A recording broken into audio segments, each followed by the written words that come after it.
if everyone's ready, I'll start. I've introduced myself before, but for the sake of completeness again, Peter Harvey, I'm the Assistant Commissioner in charge of Crime Service. I'll read a statement to you, then I'll open to questions. On the 20th of November, SAPOL commenced Operation Protect and established a task force which initially comprised of 20 investigators and analysts. Over the first several days of the investigation, the team focused on identifying potential offences and or evidence relating to and or arising from actions and comments made by an individual to contact tracers within SA Health. The criminal investigation indicated the first conversation with contact tracers was misleading. That conversation was central to information provided by SA Health to the decision makers preceding the lockdown. The criminal investigation also indicated the male person changed his initial version regarding simple contact with a pizza box to confirm he had in fact worked at the Woodville Pizza Bar. This revised version was initially uncovered as a result of SAPOL investigators working with contact tracers. The initial conversation and the circumstances surrounding it have been the continued focus of the task force. That focus has included a criminal interview with the suspect under criminal caution. The exact content, context and intent of the initial conversation between contact tracers and the male person cannot be substantiated. This means the facts of the conversation cannot be presented to a court. Without that first-hand account of the conversation between contact tracers and the male person, the task force investigators have insufficient evidence to prove an offence.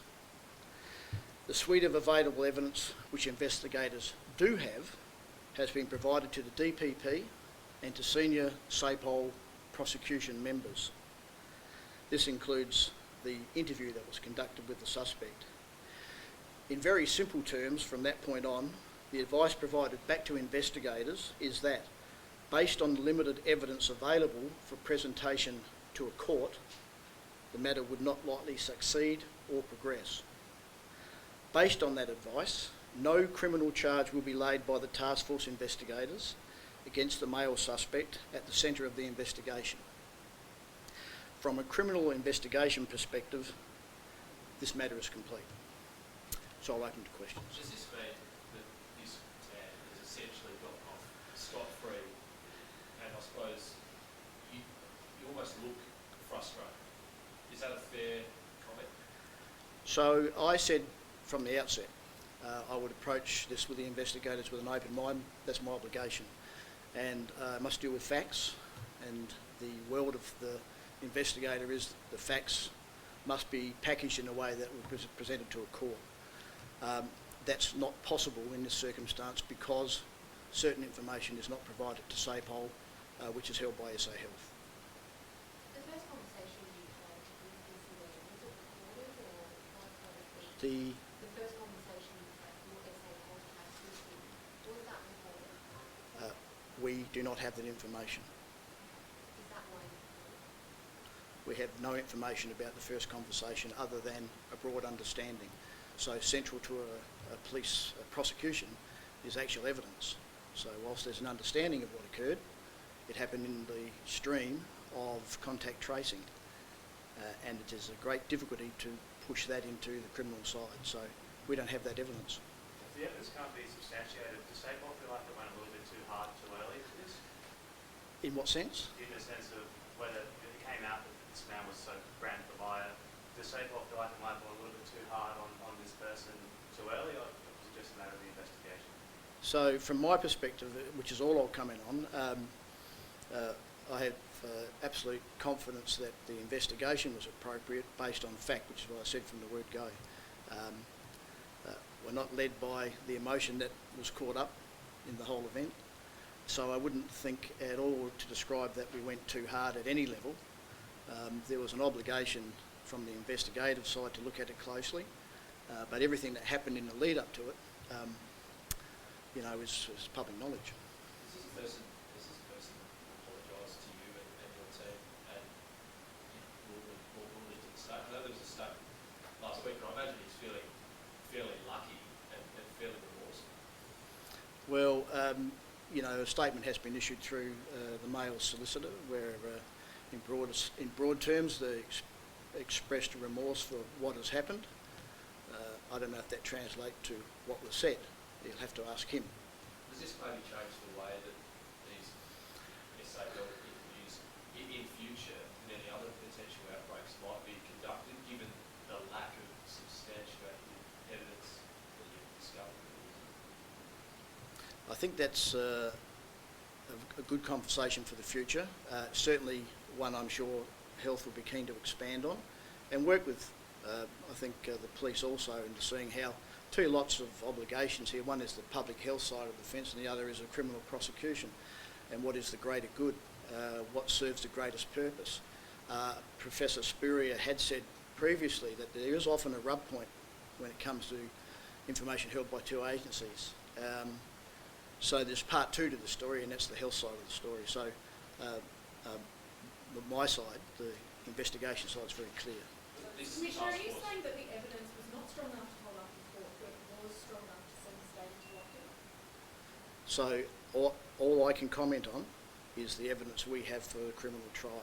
The decision made to move into lockdown must be something you ask the people that made that decision.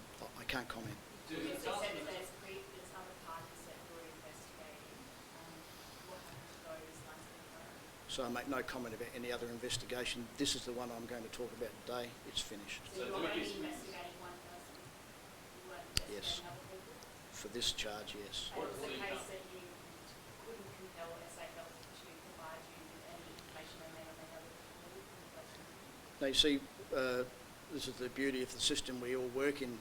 You have freedoms and rights, and it's very rare that in the Western world you're compelled to do anything in the legal sense. There are avenues where it does happen, but not in this circumstance, and they're the rules we work by. We accept them. What about the owner of the pizza bar and the other workers, the leads you were investigating? Are they all sort of let off the hook now as well, or are there further investigations that are ongoing? So all I'll say about the other people is that they've exercised the right to silence.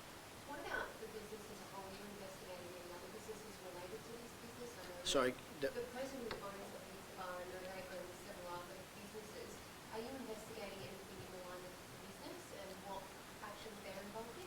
I'll make no comment about any other matter other than this. Okay, and just to clarify, you said that you can't substantiate the interview. Has that got anything to do with medical confidentiality or something like that? So there's a question best asked by Health, but the general tenor is that there's a privilege attached to the conversation that happened between the Mail and the contact tracer.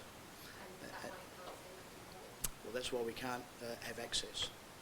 And so our mechanisms for getting that conversation and getting to the heart of what was actually said does not exist. Has it? Is that frustrating for you? Well, I've been in the police since 1978, so I'm not frustrated by much. This is the system we have. It works very well, and at times it is probably confusing to those looking in. By and far it works. So frustration, no, but I'm glad that it's over, so we can get back to some investigations that are still on our plate. Were you unable to subpoena? Police don't subpoena, courts subpoena. Accessing something privilege that this is all held under? What's the privilege that is between the contact tracer and that conversation? That is something you should ask Health. Do you think SA Health has investigation by not providing you with information? No, I wouldn't use the word hindered it, but I can just speak clearly and factually. Information cannot be provided or will not be provided by them. It is what it is. So hindered is not the right word. It's a fact of it's a procedural fact. Are there any investigations open to do with I make no comment at any time about any other investigation. So did SA Health, just to clarify, they didn't refuse to give you any reporting of the interview at all? Say that again. SA Health did refuse to provide the transcript or the interview that was done with the contact tracer initially? So this is only one way to say this. SA Health have exercised what they say is their obligation to claim privilege and not provide information to the investigators. Just lastly, So- is it frustrating for you? You've thrown a lot of resources at this over quite a substantial amount of time. That must be frustrating. And then for the other parties that were part of the broader investigation to shut up shop essentially and not help you with the investigation, is that frustrating? Look, it just goes with the territory.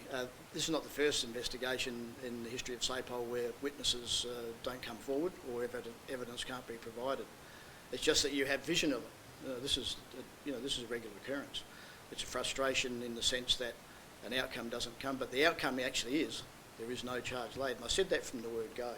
We would look at this factually, clinically, and according to the law. So our line of investigation is essentially finished.